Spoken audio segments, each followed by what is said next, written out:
বউ কিন্তু একটাও থাকে না, বুড়ো বয়সে নিয়ে আসে।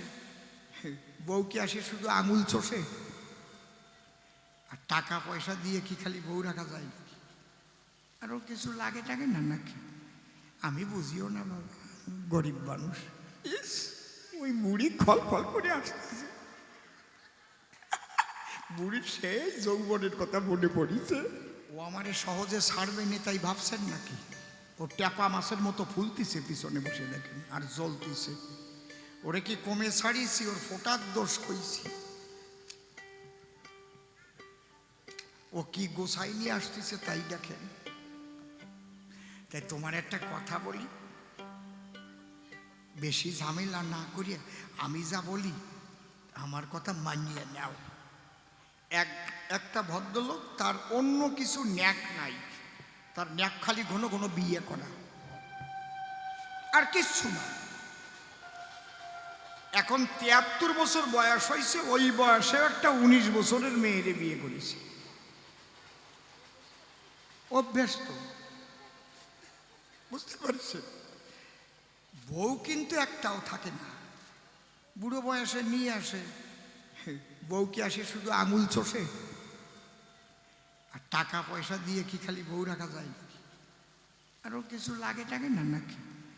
আমি বুঝিও না বাবা, গরিব মানুষ। ইস, ওই বুড়ি খল খল করে আসতেছে, বুড়ির সেই যৌবনের কথা মনে পড়িছে। ঠিক না?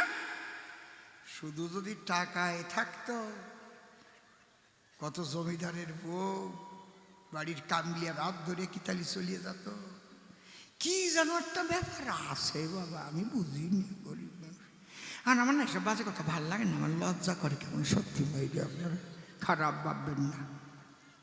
তা এই বউটা দেখলো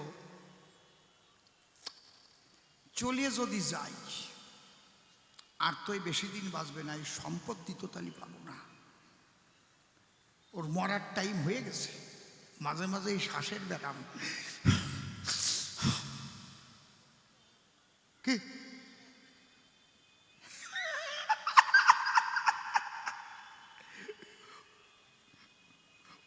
ওই কখন তো তার নাই, তার কখন ভাবলো সম্পত্তি তো প্রচুর, কায়দা টায়দা করে কিছুদিন থাকি, আমি সম্পত্তির অধিকারী হয়ে যাব, তাহলে আমার পছন্দ মতো একজনকে বিয়ে করে নেব। এই কয়টা দিন একটু চাপিয়ে চুপিয়ে থাকি, এখন চলে গেলে তো আর পাবো না, যে কয়টা চলে গেছে সে কয়টা তো আর পাই নাই। এখন দুর্গা পূজার সময় স্বামী বলতেছে, বউরে তুমি পূজায় কিছু নেবে না? বলে, ভেবেছিলাম এবার পুজোয় একটা বেনারসি নেব। বুড়ো আনন্দে আটখানা হয়ে গেছে। তুমি আমার প্রাণ প্রেয়সী, তুমি চেয়েছো বেনারসি, আমি তাতে কত খুশি, চলো যাই বড় বাজার থেকে নিয়েই আসি। গাড়ির ডিগ্গির মধ্যে ২ বস্তা টাকা ভরিছে। টাকা আছে তো, ঘর ভরা টাকা, কিন্তু আসল জায়গা ফাঁকা। একেবারে বড় বাজারে এক মারোয়াদির দোকানে গেছে, গিয়ে বলছে ভালো একটা বেনারসি দেখাও। কারণ উনি বলছে কেতনা দামের চাইয়ে? বলে ওই সমস্ত ভাষা এখানে চলবে না, বাংলায় ব্যবসা করতে এইসব বাংলায় কথা কও। বলছে কত দামের আপনি চাইছেন বলবেন আপনি? বলছে তোমার দোকানের যত দামের আছে তার চাইতে বেশি দামের কালেকশন করে নিয়ে দাও। এই জাতীয় খরিদ্দার তো পাই নেই কোনোদিন। দেখাচ্ছে বেনারসি। মারোয়ারিদের কিন্তু বুদ্ধি আছে, প্রথমেই আপনাকে একেবারে লাস্টখানা দেখাবে না। ভালোর মধ্যে কয় রকমের ভালো আছে কোনটা দেখি, দেখি না বলতে পারে। ভালো কয় রকমের? কয় রকম কয়? তুই কয়। কয় ৩ রকম? তাই ফেরাই ফেরাই ওই ছিল। গুড মানে? গুড মানে কি? ভালো মানে কয় ৪ রকমের, ৪ রকমের। গুড মানে ভালো, বেটার মানে অপেক্ষাকৃত ভালো, বেস্ট মানে সর্বাপেক্ষা ভালো, আর একেবারে শেষেরটা এক্সেলেন্ট মানে চমৎকার। ওটা ভাষায় প্রকাশ করা যায় না।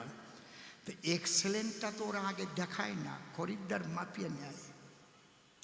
প্রথম একটা দেখাইছে গুড, বউটা বলছে চলবে না, এ তো আমাদের বীরনগরেই আছে, এই কিনতে আইছে নাকি বড় বাজারে এই বড় দোকানের কাছে।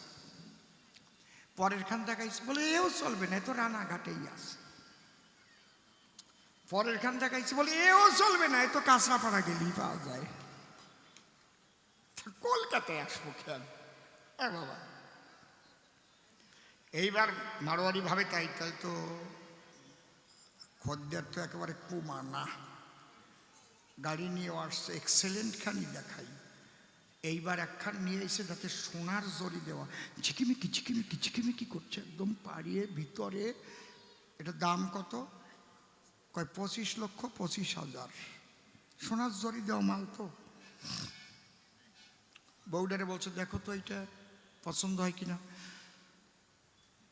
এটা প্রায় প্রায় হয়েছিল, কিন্তু পাড়ের জড়িগুলো বেশি ভালো লাগছে না, আর একটু পাড়ের কাজটা ভালো হবে।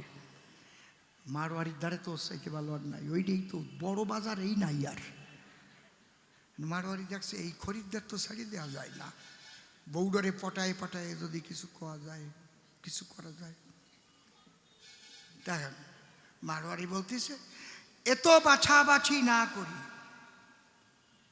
এখন ওই যে পুরুষটা গেছে সাথে, মারোয়ারি তো জানে না যে সম্পর্ক কি, বলছে আপনার পছন্দ হলো কি না আপনি বলবেন।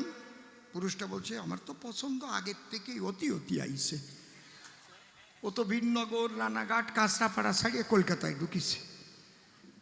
আমি তো স্বামীটাও বলছে এটা ভালো, এর চাইতে ভালো আর হবে না, নিয়ে নাও। বলছে এটাও আমার ভাল লাগছে না, আর একটু ভালো একটা চাই আমি। বুঝতে পারছি 19 বিয়ের বউ ভিতরে কিসির যে ডে। তখন ওই মারোয়ারি বলেছে এত বাছাবাছি না করে তোমার বাবা যেটা বলেছে ওটা নিয়ে চলে যাও, বুঝেছ? তো এত বাছাবাছি না করে তোমার বাবা যেটা বলেছে ওটা শুনে যাও। এই জন্য তোমার কাছে করি নিবেদন, বাছাবাছি নাচানাচি করো না এখন। যদি তোমার প্রশ্ন থাকে প্রশ্ন করো দান, জবাব শুনতে বসে আছে যত ভাগ্যবান। এই যে দেখো কৃষ্ণ ভক্ত হরিভক্ত যারা কবি গান শুনবার করে এসেছেন, তারা আমাদের মধ্যে দিয়ে অনেক কিছু পাবে, ঘরে গিয়ে এগুলো অ্যানালাইসিস হবে। রাজহংসের মতো আপনাদের স্বভাব, আমি যা এই আসরে দিয়েছি জবাব। জলের অংশ থাকলে করিবেন বর্জন, ক্ষীরের অংশটুকু করিবেন গ্রহণ। এইটুক সবার কাছে নিবেদন জানাই, তবে আর তরে বেশি বলে প্রয়োজন নাই। সে এসে ভাষাভাষে এবারে দাঁড়াইয়ে তার প্রশ্নগুলো আবার যাবে ছড়াইয়ে, যদি কোনটা বুঝতে তার বাকি থেকে যায় আবার এসে বলবে ধর্মরাজ সবাই এই তো মনে মনে আছে গোপন ভাবত, আমি আবার এসে ভাষাভাষে জবাব দিয়ে যাব। অনেকের একটু খিদে খিদে লাগছে না? অনেক রকমের দোকান আছে, ওই জায়গায় যাইয়ে কিছু কিনে কিনে খাইয়া আবার বসে যাও। ওরাও তো ভাবতেছে অসীম সরকার এমনভাবে কাকার মতো জড়ায় ধরেছে, লোকগুলো মোটে আসতে পারতেছে না। সত্যি কথা না? হ্যাঁ, ওরাও তো দোকানদার বলি সবা ধারে, মনে মনে ভাবে বিক্রি করার তরে। আপনারাও দয়া করে ওদের কাছে যাবেন, ভালো মন্দ কিছু একটু কিনে কিনে খাবেন, আবার বাড়ির জন্যও নিয়ে যাবেন যে ভাই আপনাদের কাছে আমি নিবেদন জানাই। কি মা? আচ্ছা ঠিক আছে, আপনার ওই প্রণাম যেন কৃষ্ণের চরণে পৌঁছায়, আমি নিবেদন করে গেলাম দাঁড়াইয়ে সবাই। আমি তো সামান্য কবি গান গাই, আমার মতো নরাধম এই ধরাধামে নাই। আপনারা সবাই একটু আশীর্বাদ করে সেই শক্তি দিয়ে যাবেন আমার ভিতরে, যেন গুরু কৃপা লাভ করি এইটুকু চাই। অন্য ভিন্ন কথাই আমার মনের মধ্যে নাই। প্রথমবারের ভাব আমার ক্ষান্ত হয়ে গেল। জয় জয় রাধা কৃষ্ণ নিতাই গৌরাম সীতা মাতা পিতা হরিচাঁদ গুরুচাঁদ কালীর পিতে একবার হরি হরি বল, হরি বল, জয় ভবা।